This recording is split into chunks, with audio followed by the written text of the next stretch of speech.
తాకట్లో ఉన్న బంగారాన్ని విడిపించి ఆ రోజున మార్కెట్ ధర కట్టి మిగిలిన డబ్బును మీకు అందిస్తుంది కొమ్మూరి గోల్డ్.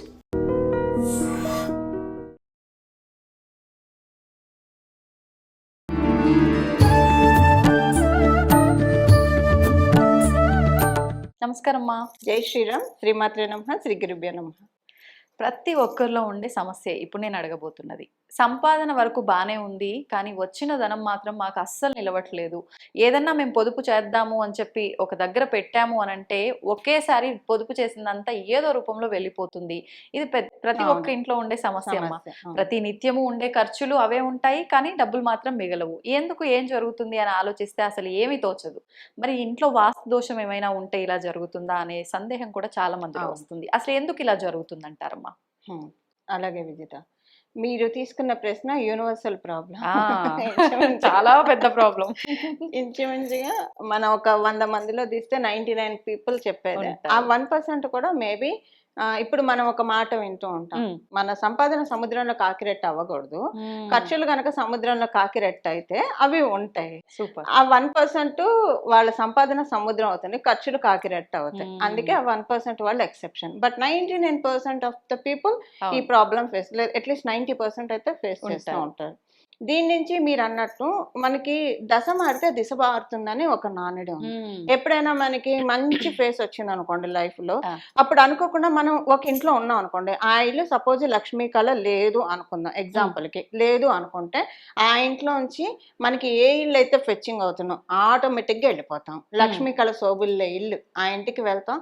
ఆ ఇంటికి వెళ్ళిన దగ్గర నుంచి వేసి వేయకుండా ఉండడం అంటారు. అంటే ఇంక దేనికి వెతుక్కోకుండా, ఖర్చులు వచ్చాయా ఓకే రాని, ఖర్చులు రాకుండా ఎలా ఉంటే డే టు లైఫ్ లో వస్తాయి, మళ్ళీ మనం సంపాదించుకున్నాం. ఈ ఖర్చు ఇంత వచ్చిందని సపోజ్ ఒక 10,000 ఖర్చు వచ్చిందంటే 30,000 మన వెనుక ఉండేట్లు మన దీన్ని పెంచుకుందాం అన్న ఐడియాలజీ ఒకటి డెవలప్ అవుతుంది. లక్ష్మీ కళ ఉంటే గనక, వాస్తు ప్రకారం లక్ష్మీ కళ ఉంటే కనుక అది ఉంటుంది.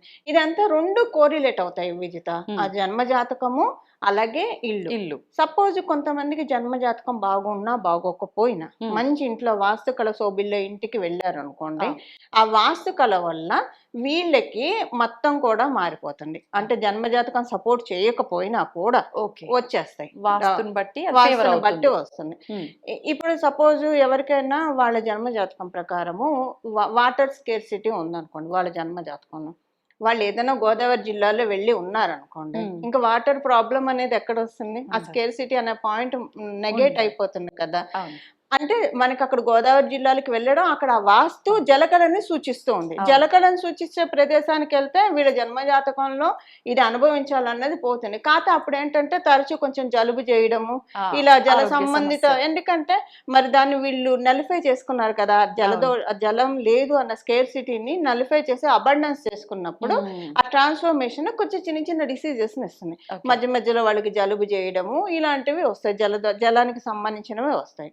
అందువల్ల మనకి వాస్తు ప్రకారము ఈశాన్య భాగం బాగా ఉండాలి. అసలు మనం ఎక్కడైతే ఏ ఇంట్లో అయితే ఉంటున్నామో ఆ ఇల్లు చుట్టుపక్కల కూడా మనం చూసుకోవాలి. శ్మశానానికి దగ్గర ఉందనుకోండి, ఆ ఇంట్లో ఎంత వాస్తు ప్రకారం కట్టినా కూడా ఆ ఇంట్లో గొడవలు అవుతూ ఉంటాయి. మేబీ డబ్బులు వచ్చాయి అనుకోండి, ఇప్పుడు ఇంట్లో వాళ్ళతోటి ఇది లేకపోతే, ఇంటిమసీ లేకపోతే, అందరితోటి రిలేషన్ సంబంధం బాగుండేళ్ళతే అది తలకాయ నొప్పిగానే ఉంటుంది కదా, గుర్తించకపోతే ఇంట్లో వాళ్ళు. సో అలా ఏదో ఒక రకంగా కొడుతాను. మన చుట్టూ ఉండే లొకాలిటీ కూడా మనం చూసుకోవాలి. ఇప్పుడు ఇంటికి దగ్గరలో శ్మశానం అన్నారు, ఇంటికి దగ్గరలో లేకున్నా మనం విండోలోంచి బాల్కనీలోంచి చూస్తే ఆ శ్మశానం కనిపిస్తూ ఉంటుంది కొన్ని ఇంట్లో వాళ్ళకి, అది కూడా ప్రభావం ఉంటుంది అంటారా? ఒక 5 కిలోమీటర్స్ రేడియస్ అవతల ఉంటే ప్రభావం ఉండదు విజిత. 5 కిలోమీటర్స్ లోపల ఉంటే కనుక కొంత ప్రభావం ఉంటుంది. కొంచెం దూరం ఉందనుకోండి, ఎగ్జాక్ట్ 5 కిలోమీటర్స్ లో ఉందనుకోండి, తగ్గుతుంది. కిలోమీటర్స్ తగ్గే కొద్దీ తగ్గుతూ ఉంటుంది, ఇంటెన్సిటీ తగ్గుతుంది. అంత ప్రాబ్లం ఉండకపోవచ్చు, అక్కడ ఉన్న వాళ్ళకు ఉన్నంత ప్రాబ్లం వీళ్ళకు ఉండకపోవచ్చు.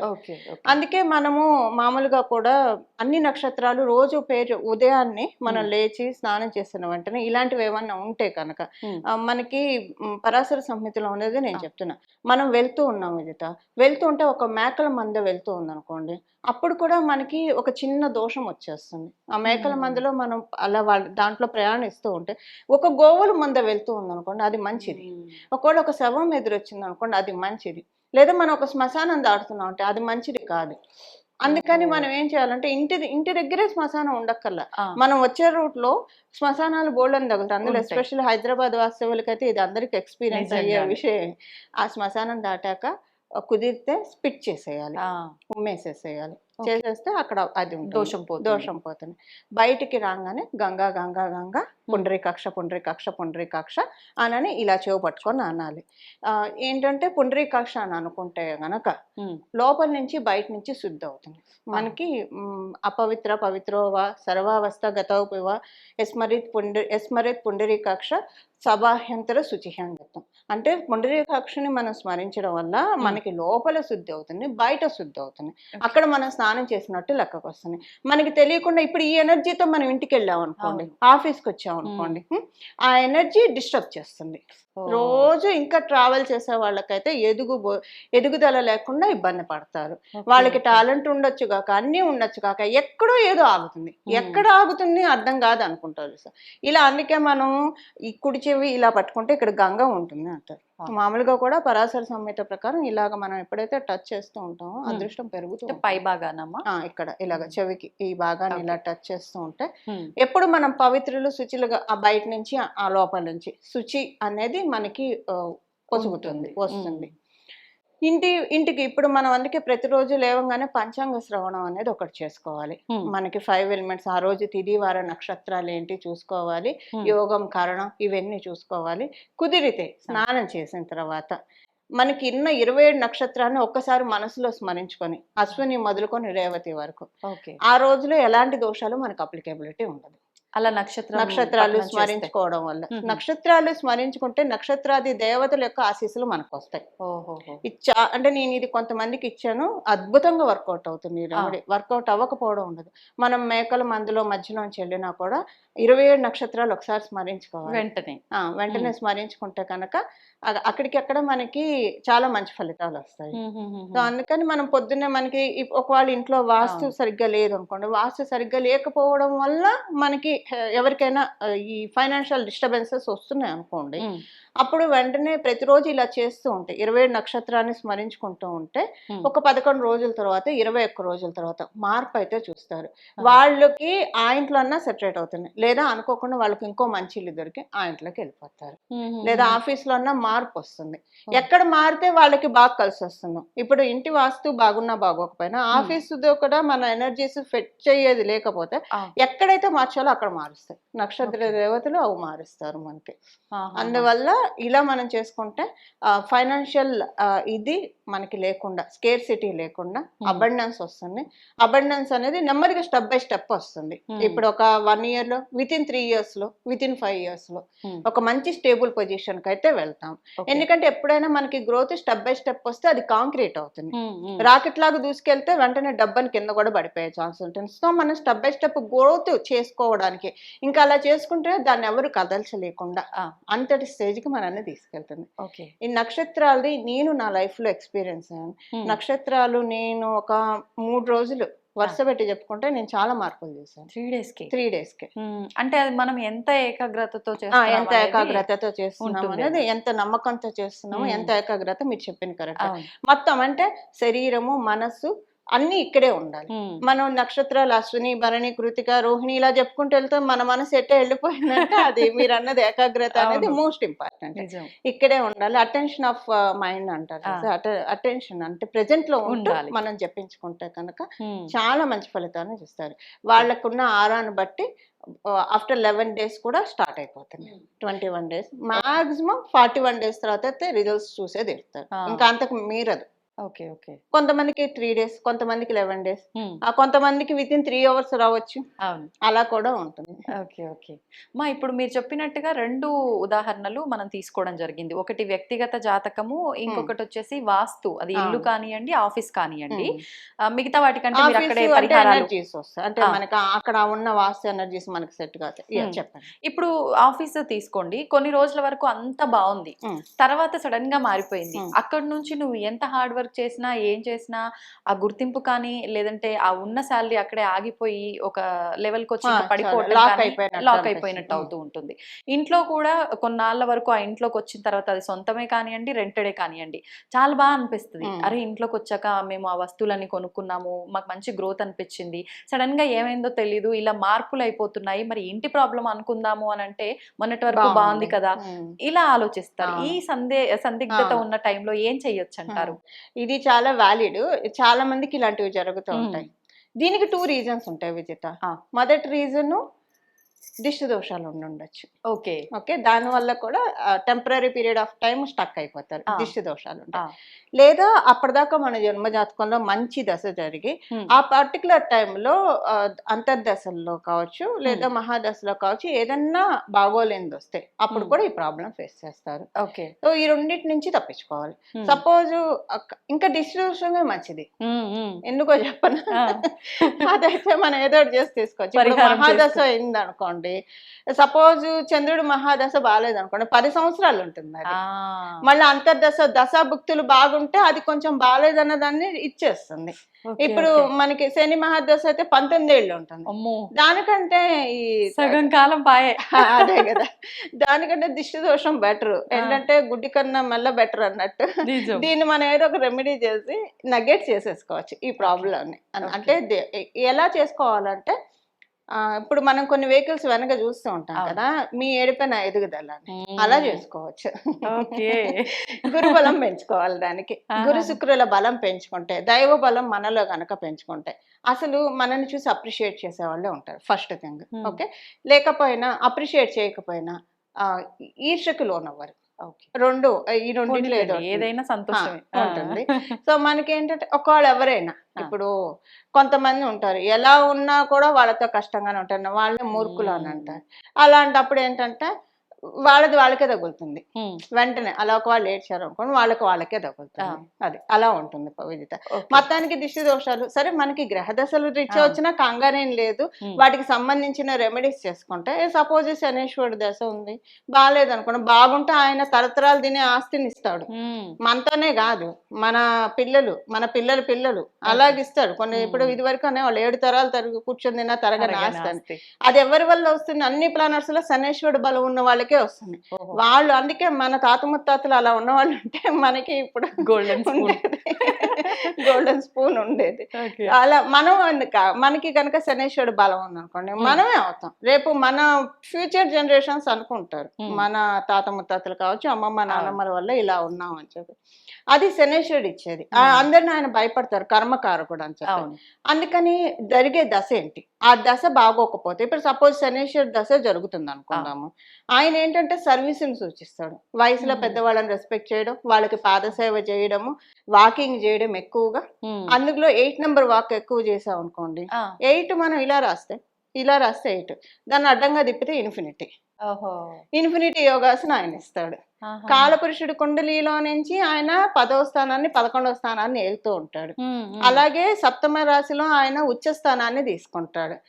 ఏంటంటే మనకి 8 అనేది మన జన్మ జాతకంలో కూడా ఒక మార్పును సూచిస్తుంది, ఒక మళ్ళీ ఇంకొక జన్మలాగా. ఇప్పుడు ఒకటి వదిలేసి ఇంకొకటి తీసుకుంటే అదొక జన్మలాగా. సపోజ్ కొన్నాళ్ళు ఉద్యోగం చేశారు, అది మానేసి వ్యాపారంలోకి వచ్చారు, వాళ్ళకి చాలా బాగుంటుంది. కొంతమంది స్టార్టింగ్ లో వ్యాపారం చేస్తారు, అది కలిసి రావట్లేదని ఉద్యోగానికి వెళ్తారు, అది కలిసి వస్తుంది, అది వాళ్ళకి ఇంకొక జన్మలాగా అవుతుంది. సో 8 అనేది పునర్జన్మని కూడా సూచిస్తుంది. దాన్ని మనం ఇన్ఫినిట్ గా వాక్ చేస్తూ ఉన్నాం అనుకోండి. ఇప్పుడు అందరూ వాకింగ్ చేస్తుంటారు, ఆ వాకింగ్ చేసేది సపోజ్ ఇక్కడ నుంచి 6 వరకు వాకింగ్ చేస్తున్నాం అనుకోండి, 8 వచ్చేట్టు కనుక వాక్ చేస్తూ ఉంటే శనేశ్వరుడు బలం ఆటోమేటిక్ గా పెరుగుతుంది. బాగుందమ్మా, ఇదేదో చాలా మంచి చేస్తున్న పనులే కొంచెం మార్పు చేస్తే సక్సెస్ ఉంటుంది ఖచ్చితంగా. ఆయన ఇప్పుడు సపోజ్ మనం ఫైనాన్షియల్ గా స్ట్రగుల్ అనుభవించాలనుకోండి, ఫిజికల్ గా మనమే స్ట్రగుల్ అనుభవిస్తే అది తీసేసి దీంతో అది బ్యాలెన్స్ చేసేస్తాడు.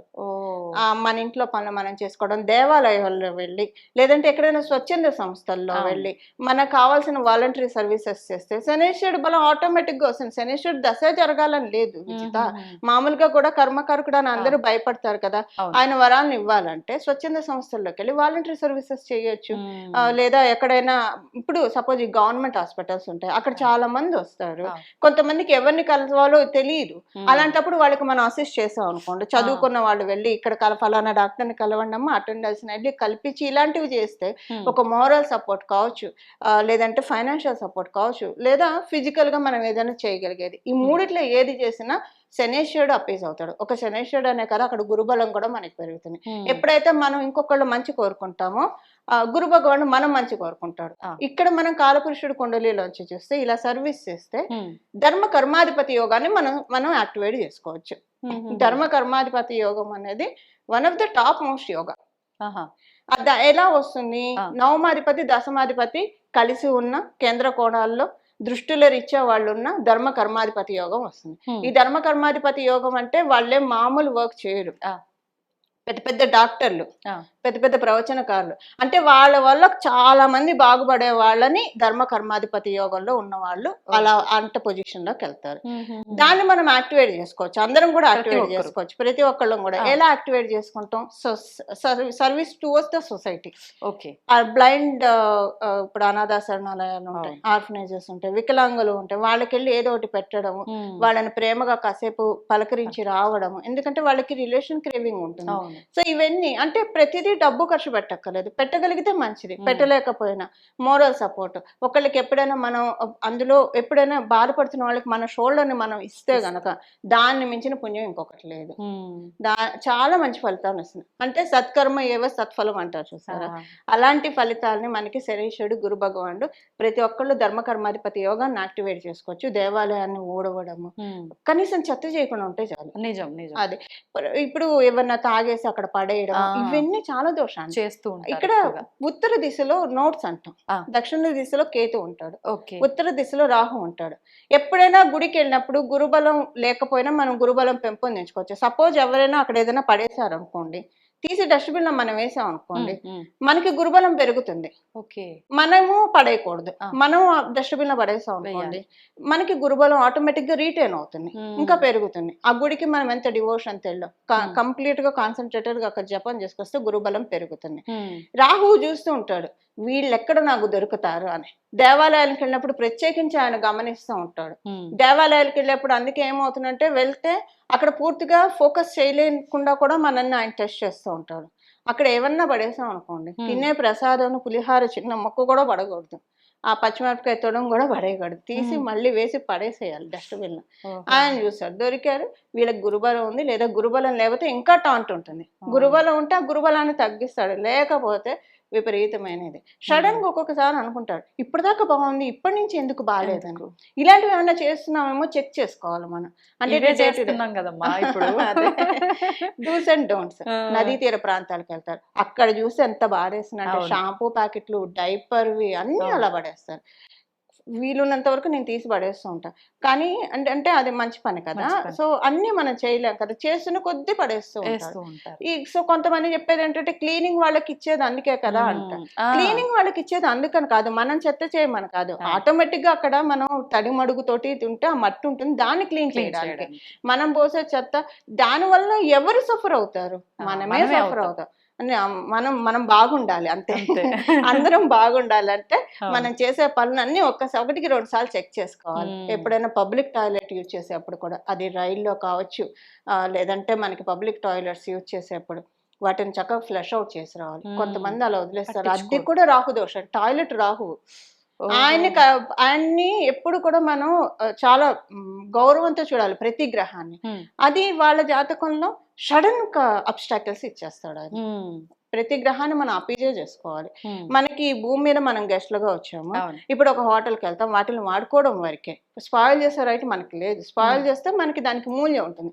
ఈ భూమి మీదకి మనం వచ్చాం, దేన్ని స్పాయిల్ చేసే రైట్ మనకు లేదు, వాడుకోవడం వరకే. మనం స్పాయిల్ చేస్తే గ్రహ దేవతలు మనల్ని శిక్షిస్తాయి. అలా శిక్షించకుండా మనకి అనుగ్రహాన్ని ఇవ్వాలంటే వాటిని ఇంకా రిపేర్ చేస్తూ ఉంటే మంచి ఫలితాలు వస్తాయి. మనం ప్రజెంట్ ఇది నిజంగా చేయడం తప్ప రైట్ అని తెలియకుండానే ప్రతిరోజు చేస్తున్న మిస్టేక్స్ ఏమో ఇవి. పెద్దవాళ్ళైనా సరే, చిన్నపిల్లలంటే సరే తెలియక చేస్తున్నారు అనుకుంటాం, కానీ మాకెందుకులే అన్నట్లుగా చేసే వాళ్ళు ఉన్నారు, తెలియక చేసే వాళ్ళు ఉన్నారు. ఇవన్నీ కొంచెం మార్చుకుంటే బెటర్. మార్చుకుంటే చిన్న చిన్న మార్పులు కొండంత మార్పులు మన జీవితంలో ఖచ్చితంగా తెస్తాయి, డౌటే లేదు. ఎందుకంటే మన బిహేవియర్ నవగ్రహాలు గమనిస్తూ ఉంటాయి. పూర్వ జన్మలో చేసిన పాపక భారాన్ని మనం గనక ఇవన్నీ మంచి పనులు చేస్తూ ఉంటే తగ్గిపోతుంది ఆటోమేటిక్గా. మన భవిష్యత్తు వర్తమానాన్ని మనమే బంగారు బాటగా చేసుకోవచ్చు. ధన్యవాదాలమ్మా. మంగళం. నమో భగవతే వాసుదేవాయ. జై Sriram. And for more videos, Please subscribe to iDream. Please subscribe to iDream. Please subscribe iDreams. And please subscribe to iDream. For more videos, subscribe to iDream. please like, share and subscribe to the channel. Congratulations, iDream. Subscribe to iDream. Subscribe to iDream. So subscribe to iDream Media. iDream ki iDream team andarki huge congratulations. Please subscribe iDream Media. Please subscribe to iDream. Subscribe iDream. Please subscribe to iDream. iDream అంటే నా కళల channel subscribe చేసుకున్న నోరు తిరుగుతలేదు. మీరైతే గంట గుర్తు కొట్టండి. For more such videos, please subscribe to iDream. Subscribe to iDream. Please subscribe to iDream. Please subscribe iDream Media. Please do subscribe to iDream. Please subscribe to iDream Media. For best entertainment and information, please subscribe iDream. And don't forget to subscribe to iDream.